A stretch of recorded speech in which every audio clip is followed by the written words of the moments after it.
Hello guys. कैसे हैं आप लोग? मुझे आशा है कि आप लोग मस्त होंगे।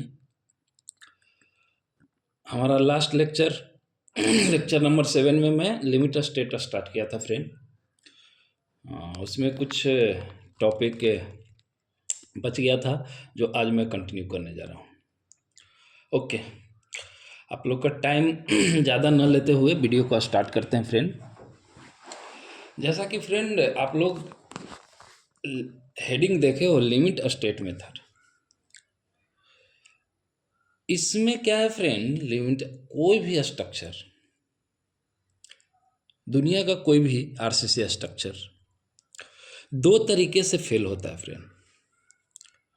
जैसा कि कल हमने डिस्कस भी किया था, दो तरीके से बोलने का मतलब है कि एक तरीका तो है लिमिट स्टेट ऑफ कोलैप्स और एक तरीका है लिमिट स्टेट ऑफ सर्विसिबिलिटी।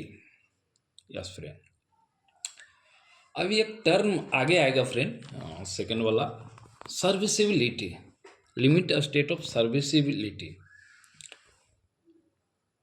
इसमें क्या है फ्रेंड, सर्विसिबिलिटी कहने का मतलब है कि जब बिल्डिंग बहुत ज़्यादा ओल्ड हो जाता है फ्रेंड, तो उसमें सर्विसिबिलिटी में वो फेल करता है फ्रेंड। जैसे क्रैकिंग हो गया, वाइब्रेशन हो गया, लाइक दिस डिफ्लेक्शन हो गया। आगे हम देखेंगे फ्रेंड वन बाई वन क्या क्या है। ओके फ्रेंड, देखिए friend, limit state of collapse में मैंने फ्लैक्चर, शेयर और कंप्रेशन, ये लास्ट वीडियो में, लास्ट लेक्चर 7th में मैं कवर कर रखा हूँ। इसका वन वन मोर है टॉर्सन, जो कि मैं अभी स्टार्ट करने वाला हूँ। ओके,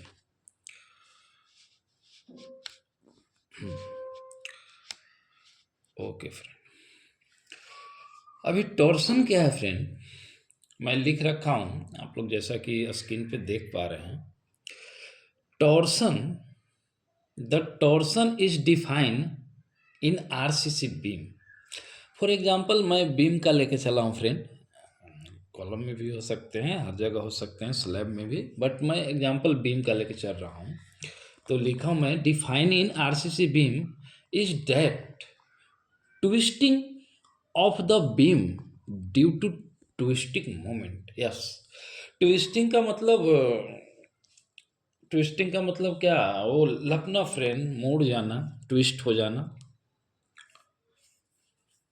अपने ओरिजिनल पोजीशन से मतलब डाइवर्ट हो जाना, ट्विस्ट हो जाना, मुड़ जाना, ये ट्विस्टिंग बोलते हैं फ्रेंड।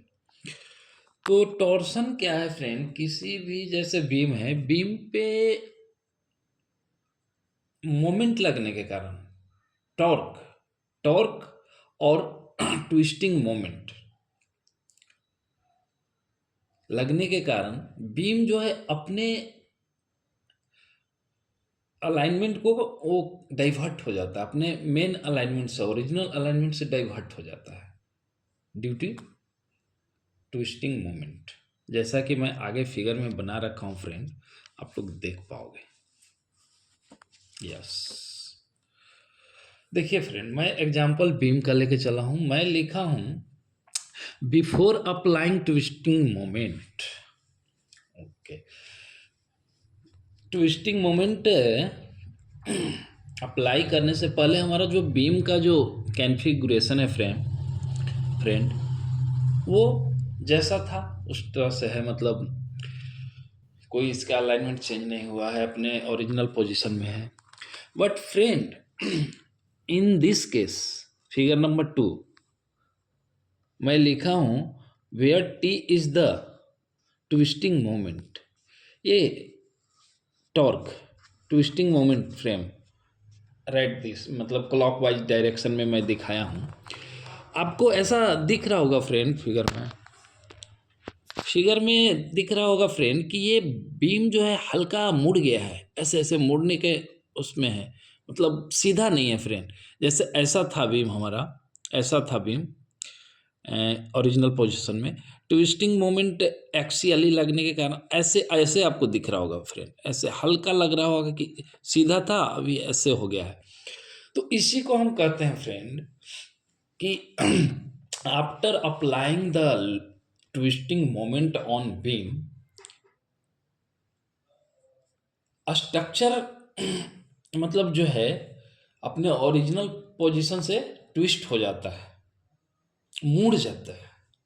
इसी को हम ट्विस्टिंग मोमेंट लगने के कारण जो स्ट्रक्चर मुड़ जाता है, ये सारे मैकेनिज्म को ही हम लोग टॉर्सन कहते हैं फ्रेंड। तो मुझे आशा है फ्रेंड कि टॉर्सन मोटा मोटी अभी समझ में आ गया होगा फ्रेंड। ऐसा कोई पॉइंट अगर जो लग रहा होगा कि समझ में नहीं है, आप मैसेज में करके फ्रेंड आप पूछ सकते हैं, मैं उसका जवाब ऑनलाइन दे दूंगा, मतलब मैसेज में दे दूंगा फ्रेंड। सेकंड, जैसा कि हम थोड़ी देर पहले बात किए थे फ्रेंड कि limit state of serviceability. Yes friend, ये क्या चीज़ है friend? In this case of limit state of serviceability, structure will fail in 3 ways। Okay, अब जैसे हम लोग थोड़ी देर पहले बोला फ्रेंड कि लिमिट स्टेट ऑफ कोलैप्स में 4 वे से स्ट्रक्चर फेल करता है। कौन कौन सा? Fracture, share, compression and torsion. उसी तरह, ठीक उसी तरह friend, limit state of serviceability में 3 तरीके से हमारा स्ट्रक्चर फेल हो सकता है। स्ट्रक्चर कोई भी हो सकता है फ्रेंड, बीम हो सकता है, कॉलम हो सकता है, स्लैब हो सकता है, इटीसी। तो वही मैं लिखा हूं फ्रेंड, आप लोग देख पाओगे कि in case of serviceability structure will fail in 3 ways। वो कौन कौन सा 3 ways है फ्रेंड? फर्स्ट है डिफ्लेक्शन, देख पा रहे होंगे। सेकेंड है क्रैकिंग, देख पा रहे होंगे। और थर्ड है वाइब्रेशन। ओके फ्रेंड, अब ये तीनों टर्म क्या है, कैसे इसका क्या डिफिनेशन है, किस तरह से इसका मैकेनिज्म है, आगे हम देखते हैं फ्रेंड।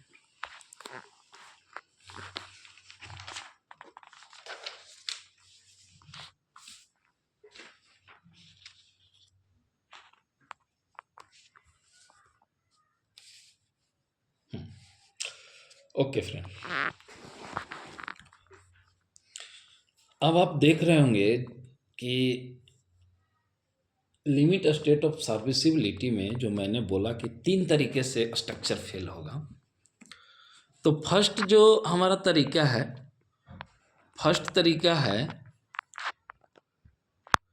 डिफ्लेक्शन। जैसा कि आप फिगर में देख पा रहे होगे फ्रेंड, मैं एक फिगर बना रखा हूं बीम का, सिंपली सपोर्टेड बीम का फ्रेंड। आप देख पा रहे हो कि एक सिंपली सपोर्टेड बीम है, मैं लिखा भी हूं simply supported beam before load applied. ये बीम जो है फ्रेंड, ये वाली बीम, अभी ये सिंपल बीम है फ्रेंड, सिंपली सपोर्टेड, इस पे कोई लोड अप्लाइड नहीं है फ्रेंड।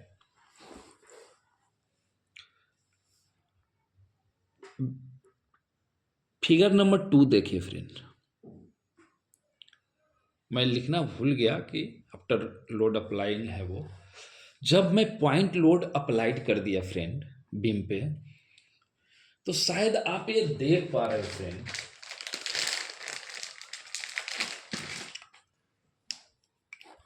आप शायद ये देख पा रहे हो फ्रेंड कि ये बीम का जो था, ये जो बीम का है फ्रेंड ओरिजिनल पोजीशन है ये वाली, और अभी हमारा बीम जो है फ्रेंड डिफ्लेक्ट होके लाइक दिस हो गया फ्रेंड। ये देखिए फ्रेंड, बीम यहाँ से यहाँ, ये ओरिजिनल पोजीशन यहाँ पे था, लोड लगने के कारण पॉइंट लोड, और अब बीम जो है डिफ्लेक्ट होके यहाँ पे आ गया है।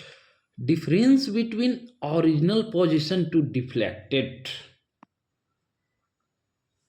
उसी को हम डेल्टा कहते हैं फ्रेंड, डेल्टा सी।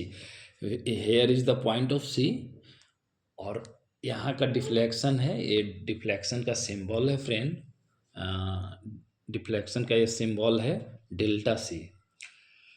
तो फ्रेंड डिफ्लेक्शन का ये फार्मूला हो गया friend, in case of simply supported beam अगर हम पॉइंट लोड जब लगाएंगे किसी भी स्ट्रक्चर पे, तो डिफ्लेक्शन का फार्मूला ये डायरेक्टली याद रखिए फ्रेंड, ये जेई लेवल का एग्ज़ाम में डायरेक्टली पूछता है फ्रेंड, एक नंबर का। तो ये फार्मूला को डायरेक्टली आप लोग मेमोराइज भी रख सकते हैं, और अभी मैं इस फार्मूला को थोड़ा इलेबोरेट भी कर दूंगा फ्रेंड। जैसे मैं लिखा हूँ friend, delta C equal to P L Q by 48 E I. Okay, 48 तो एक न्यूमेरिकल वैल्यू है फ्रेंड, उस पर हम बात नहीं करेंगे। हम बात करेंगे जितना भी पी क्या है, एल क्या है, ई क्या है, आई क्या है, उस पर हम बात करते हैं फ्रेंड। आइए वन बाई वन टर्म क्या है समझते हैं।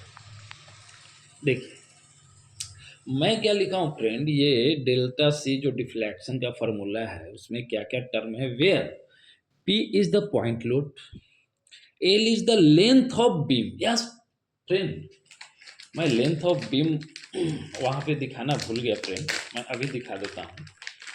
Yes, L is the length of beam friend. Here ये फ्रेंड आप देख पा रहे होंगे फ्रेंड, ये L length of beam L. हाँ फ्रेंड, तो जैसा कि मैं कहा था, हाँ L length of beam, L क्या है, लेंथ ऑफ बीम। ओके, ई क्या है friend, modulus of elasticity of concrete. Beam लिख दिया हूँ, कंक्रीट क्या है, मॉडुलस ऑफ इलास्टिसिटी। एक्चुअली में इलास्टिसिटी ऑफ बीम नहीं होता, इलास्टिसिटी ऑफ कंक्रीट होगा। बीम का स्ट्रक्चर एग्जांपल लेके चला हूँ, इसके लिए लिख। और आई क्या है, moment of inertia of beam. तो मुझे आशा है फ्रेंड कि डिफ्लेक्शन आप लोग को समझ में आया होगा, और आगे भी इसमें मैं लिखा हूँ इसका डिफिनेशन। मैं तो मोटा मोटी जो समझाना था मैं समझा दिया फ्रेंड, जो भी अब मैं लिख रखा हूँ इसका डिफिनेशन क्या है। After applying the load beam got deflected. Yes friend, जैसा कि मैं पहले ही बात किया कि beam got deflected from its original position friend. Yes, this is called deflection. कोई भी स्ट्रक्चर आफ्टर लोड लगने से, अप्लाइड करने से, वो अपना ओरिजिनल पोजीशन से थोड़ा डिफ्लेक्ट हो जाता है फ्रेंड। और वो जो ओरिजिनल पोजीशन है स्ट्रक्चर का और जो डिफ्लेक्टेड पोर्शन है स्ट्रक्चर का, वो दोनों के डिफरेंस को ही हम लोग डिफ्लेक्शन कहते हैं। डेट्स इट, खत्म हो गया फ्रेंड डिफ्लेक्शन। आगे सेकेंड वन क्या है friend, cracking. Yes, cracking is a very दिलचस्प, मतलब मजेदार। क्रैकिंग क्या है फ्रेंड, क्रैकिंग आप लोग प्रैक्टिकल देख पाओगे फ्रेंड। डिफ्लेक्शन तो मे भी प्रैक्टिकल दिखाना मुझे या दिखना, मतलब कहीं नहीं देख पाया प्रैक्टिकल में, लेकिन मैं क्रैकिंग को देख पाया हूँ फ्रेंड। और आप लोग भी देखे होंगे, कहाँ देखे होंगे मैं अभी डिस्कस करूँगा फ्रेंड। क्रैकिंग को आप लोग फ्रेंड, ये गवर्नमेंट जो स्कूल होता है फ्रेंड, जो बहुत ओल्ड स्ट्रक्चर हो जाते हैं, पुराना बिल्डिंग जो हो जाते हैं फ्रेंड, उसका छत का जो स्लैब का बॉटम पोर्शन है फ्रेंड, उसमें आपको क्रैकिंग दिखेगा फ्रेंड। वो जर्जर जैसा दिखेगा, लगेगा एकदम झुलझुल हो गया है, क्रैक जैसा दिखेगा। देखे हैं? नहीं तो कहीं फ्रेंड रेलवे का कोई अगर पुराना बिल्डिंग है, या फिर स्कूल का कोई पुराना बिल्डिंग है, या इट्टी सी और कोई बिल्डिंग जो ओल्ड बिल्डिंग है ना फ्रेंड, उसमें आपको प्रैक्टिकली क्रैकिंग देखने को मिल जाएगा इन रूफ स्लैब में फ्रेंड। ओके फ्रेंड, आते हैं क्रैकिंग में। मैं कुछ लिख रखा हूँ, डिफिनेशन क्या है। In case of beam cracking, sorry friend, ये यहाँ पे स्लैब बीम का एग्जांपल है, स्लैब का एग्जांपल मैं लेके चला हूँ फ्रेंड। थोड़ा सा in case of slab friend, slab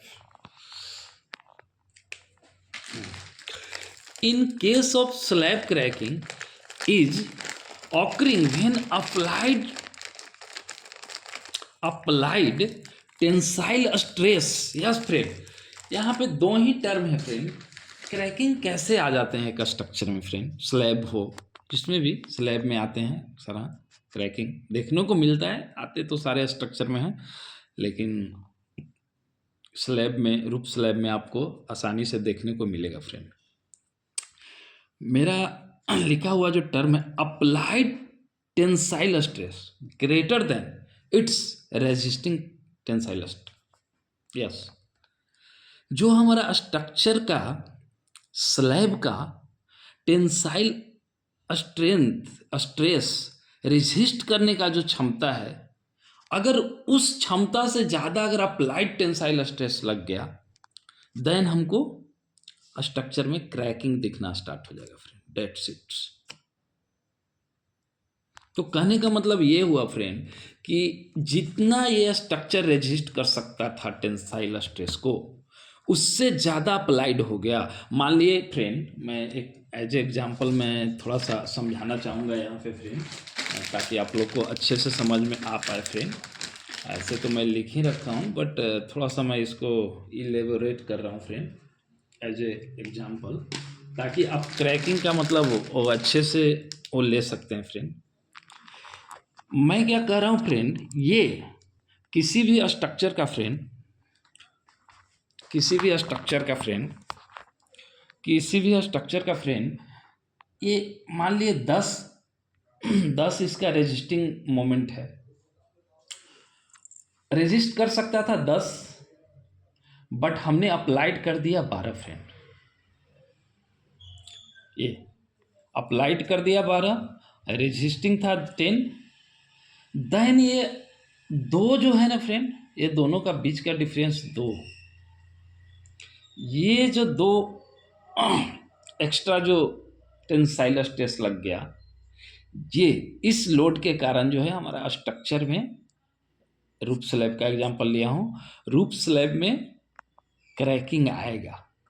और ये देखिए एक रूफ स्लैब का मैंने वो काट रखा है, ये इस टाइप से बॉटम फेस है ये फ्रेंड। मैं 3D तो स्ट्रक्चर यहाँ पे नहीं बना सकता फ्रेंड, तो ये बॉटम फेस पे फ्रेंड आपको ये क्रैक दिखने को मिलेगा फ्रेंड। तो मुझे आशा है फ्रेंड कि क्रैकिंग आप लोग समझ पाए होंगे, और मैं कोशिश भी किया समझाने का। सिंपल सा फंडा है फ्रेंड, ये लैंग्वेज का चक्कर छोड़ दो आप लोग, बस इतना याद रखना फ्रेंड, कहीं भी क्रैकिंग का अगर क्वेश्चन आए या कोई क्रैकिंग का डिफिनेशन पूछे आपसे फ्रेंड कि क्रैकिंग क्या है और स्लैब में या जो भी स्ट्रक्चर में क्रैकिंग क्यों आते हैं, तो आप लोग सिर्फ इतना याद रखना फ्रेंड कि जिस स्ट्रक्चर का आपसे क्रैकिंग पूछा जाए कि क्यों आते हैं या क्या है, तो आप लोग इतना ही याद रखना कि जितना क्षमता है उसको टेंसाइल स्ट्रेस वियर करने का, उससे ज़्यादा हमने अप्लाइड कर दिया। जितना ज़्यादा अप्लाइड किया फ्रेंड, उस एक्सेस लोड के कारण जो हमारा स्ट्रक्चर में क्रैक आते हैं, उसी को क्रैकिंग कहते हैं फ्रेंड, दैट्स इट। और मुझे लगता है फ्रेंड कि क्रैकिंग को मैं अच्छे से समझा पाया हूँ। बाकी फ्रेंड अगर कुछ आप लोग को कन्फ्यूजन हो तो आप लोग मैसेज में करके मुझसे पूछ सकते हैं फ्रेंड। ओके फ्रेंड, आगे चलते हैं। थर्ड वन वाइब्रेशन है फ्रेंड, इसका मैं डिफिनेशन नहीं लिखा हूँ फ्रेंड वाइब्रेशन का, क्योंकि फ्रेंड मैं इसको ओरल ही बोल देता हूँ। वाइब्रेशन क्या है फ्रेंड, कभी कभी जो हमारा स्ट्रक्चर जो है फ्रेंड सेस्मिक जोन में बनाए जाते हैं फ्रेंड, या जैसे 4 टाइप का सेस्मिक जोन है friend, zone 1, zone 2, zone 3, zone 5 तक है फ्रेंड। तो किसी मतलब हर जगह तो अर्थक्वेक आने का चांसेस उतना नहीं होता है फ्रेंड, कोई जोन होता है या कोई स्टेट में ज़्यादा आता है फ्रेंड, वो जगह जहाँ पे फ्रेंड अर्थक्वेक आने का चांसेस ज़्यादा होते हैं फ्रेंड, वहाँ पे स्ट्रक्चर जो है फ्रेंड सेस्मिक जोन में देखते हुए अर्थक्वेक के लिए उसको बनाया जाता है, अर्थक्वेक के हिसाब से कि कितना इंटेंसिटी का अर्थक्वेक आएगा। वहाँ पे हम लोग वाइब्रेशन का भी थोड़ा फ्रेंड ख्याल रखते हैं। नहीं तो ऑलमोस्ट स्ट्रक्चर में फ्रेंड वाइब्रेशन उतना वो नहीं रखता मायने, तो इसलिए इसको बस समझ के रखिए कि कभी-कभी अर्थक्वेक आ गया या कोई ऐसा सडनली फ़ोर्स है तो थोड़ा वाइब्रेशन फ़ोर्स लगा, तो उसके कारण भी मतलब स्ट्रक्चर हमारा डैमेज हो सकता है friend. Okay friend, that's all about the ये टॉपिक लिमिट कोलैप्स और limit serviceability, limit state of collapse और लिमिट ऑफ सर्विसिबिलिटी। आज का लेक्चर मैं फ्रेंड यहीं पे ख़त्म करता हूँ। मुझे लग रहा है फ्रेंड, आशा है कि आप लोग अच्छे से समझ गए होंगे। इससे आगे का लेक्चर मैं लेक्चर नंबर 9 में लेके आऊँगा। ये हमारा लेक्चर नंबर 8 है friend. Okay friend, bye, thanks.